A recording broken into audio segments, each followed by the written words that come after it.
passò dal sonno alla realtà e scavando nella memoria ricordò i fatti accaduti quando era procuratore romano nella Giudea. Vorrebbe dimenticare, ma non ci riesce. Si giustifica ripetendo a se stesso che non poteva fare diversamente. Ne andava della sua carriera, del suo prestigio, del suo potere. Torniamo indietro nel tempo, quando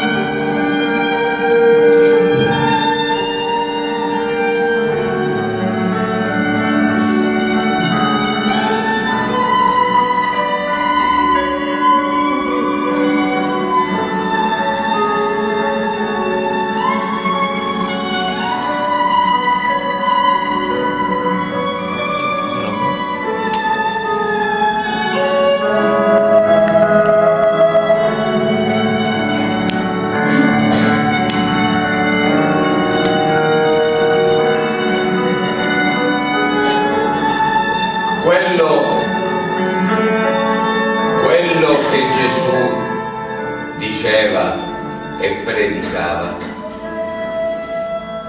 risultava sovversivo per la dottrina religiosa.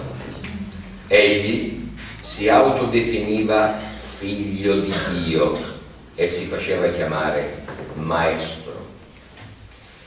Si paventavano ripercussioni, anche politiche, scaturite dalle sue parole che avrebbero portato ad un drammatico scontro con il potere romano. Si pensava che potesse inculcare al popolo idee rivoluzionarie. In precedenza, altri popoli avevano sollevato la testa con conseguenze disastrose delle loro città. Non era rimasta pietra su pietra. Bisognava catturare Gesù e farla finita con le sue predicazioni. Perciò il Sinedrio aveva dato disposizione che chiunque fosse a conoscenza della sua presenza in qualche luogo avrebbe dovuto denunziarlo.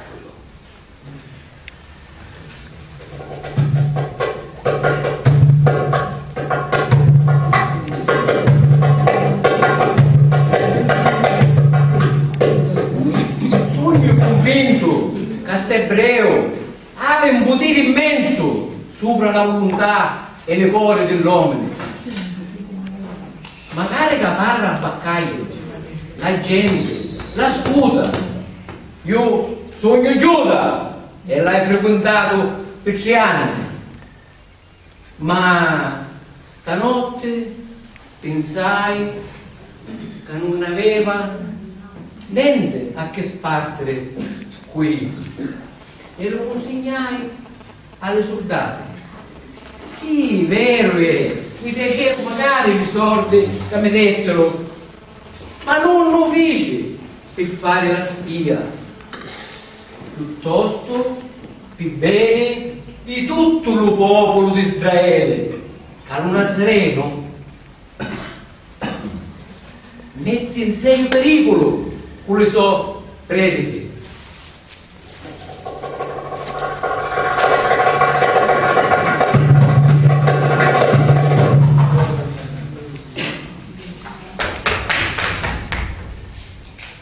Allora i capi dei sacerdoti e i farisei riunirono il Sinedrio e dissero: quest'uomo compie molti segni.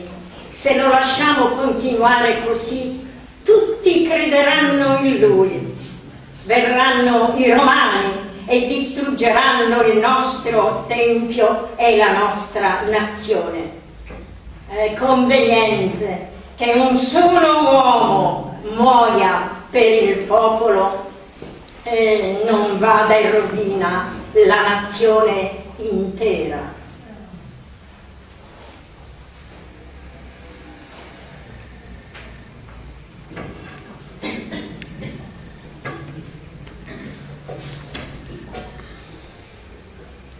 Non capisco perché siete così accaniti verso st'ebreo che secondo mia non è di nessun pericolo. Siamo qua per farvi presenti come rappresentanti di Roma che questo giudeo è stato dichiarato già dal nostro tribunale colpevole di insulto gravissimo a Dio. Per tale reato ci tocca la suprema condanna. Ma è solo un esaltato. Ma poi avete visto come è ridotto? Perché tu che ha detto, secondo me, ha pagato abbastanza e non rappresenta nulla minaccia. Non è di loro che siamo preoccupati, ma di idee nuove che hai, che possono influenzare tanta gente, soprattutto i più poveri e ignoranti. La legge di Roma dice che la pena di morte si può dare solo per reati gravissimi. Io, per quanto l'esternicio, non riesco a capire perché siete così accaniti a voler ammazzare st'ebreo. Non capisce la vostra insistenza, la vostra petulanza. E in fondo, perché quello che ha fatto, la flagellazione è già una pena abbastanza crudele e pesante. Di la fiducia che sentiamo all'impero di Roma e per la fedeltà al nostro imperatore siamo convinti che è giusto condannarlo a morte. No. Voi siete preoccupati perché lo mette in pericolo il vostro potere, il vostro prestigio e la sua morte e la vostra salvezza. Ma io sono convinto che questo Gesù è insignificante. St'ebreo dice di essere un potente re.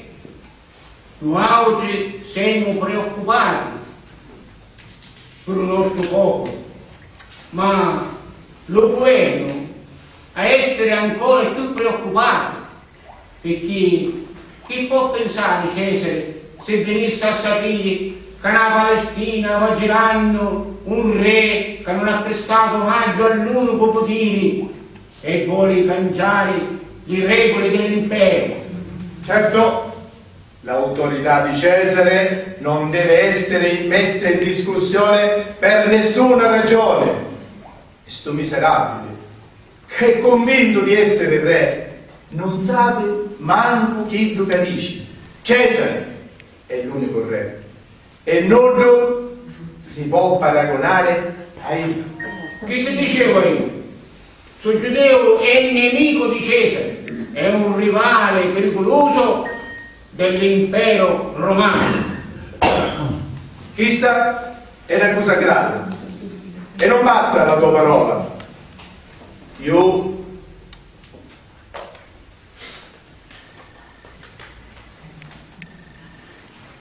voglio sentire personalmente l'imputato.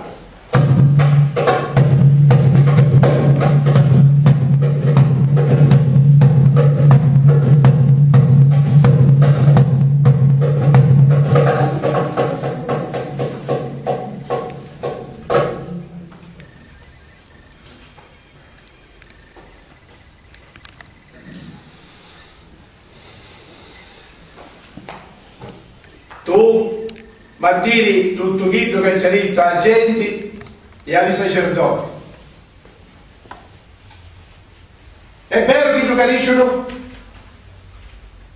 Tu credi di essere un re tanto potente di mettere in discussione la stabilità di uno Stato e magari la religione.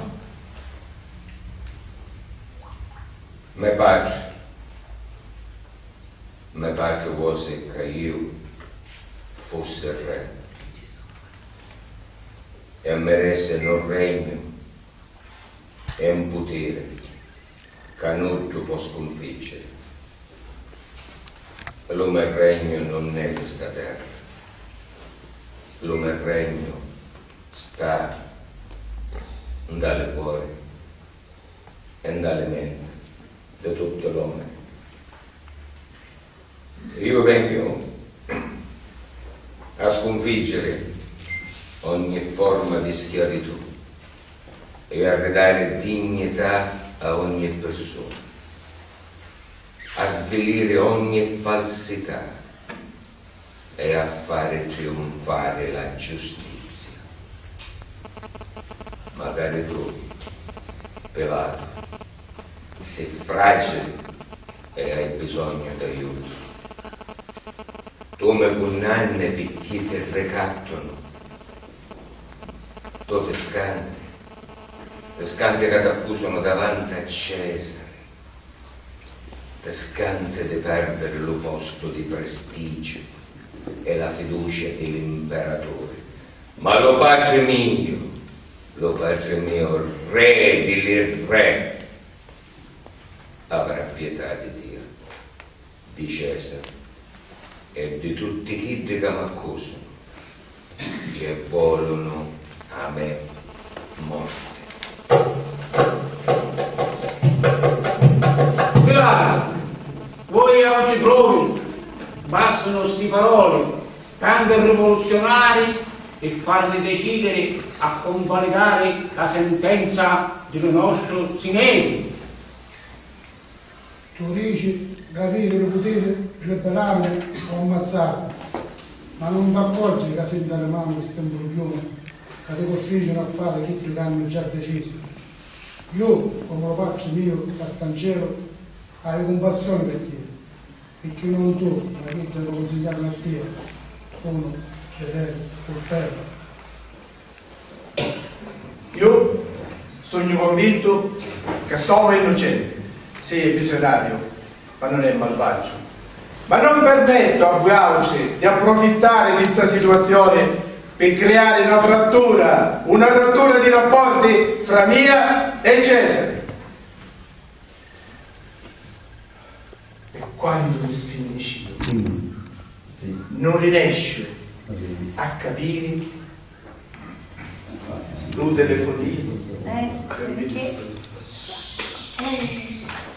Non riesce a capire perché questo ebreo si fissava di essere Dio.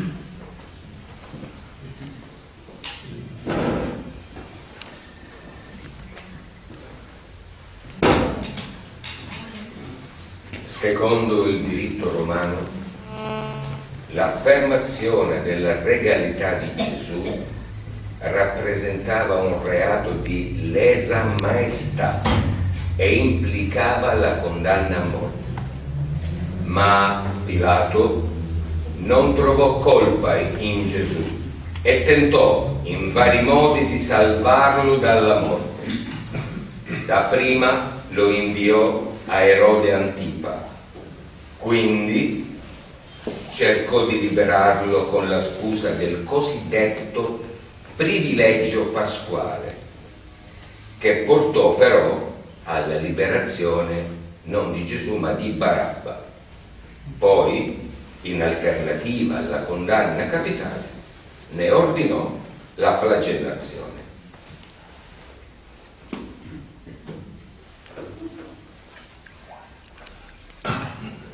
Per i prossimi feste, qui ci va aspettati e libera qualcuno. Volete libero Gesù? No!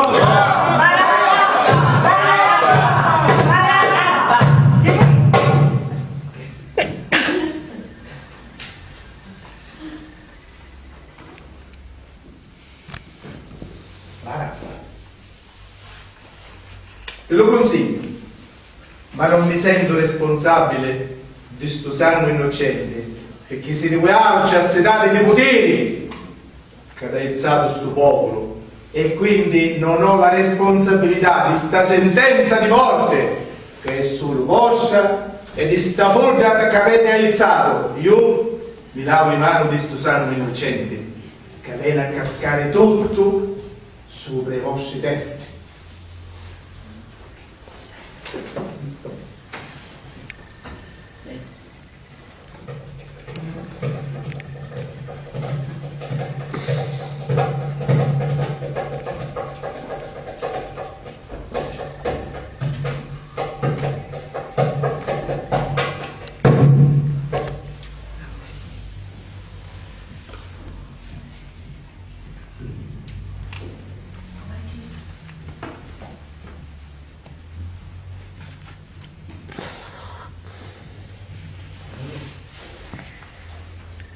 Portatevi un bacino con l'acqua. Io vi lavo in mano di sto sangue innocente.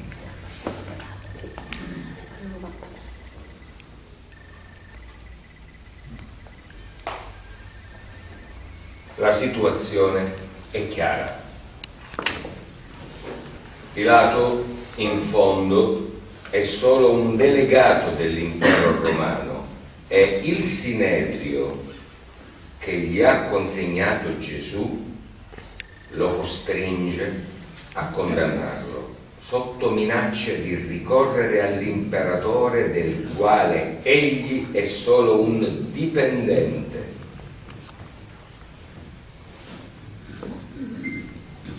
Allora, per paura o per superficialità, lo consegna ai capi. Forse tutto questo fa parte dei piani divini. Lo stesso Gesù esprime comprensione e compassione per Pilato. Tu, che dici di avere il potere di liberarmi o di uccidermi, in realtà sei in balia di questi lestofanti. Essi ti costringono a fare quello che essi hanno deciso di ottenere.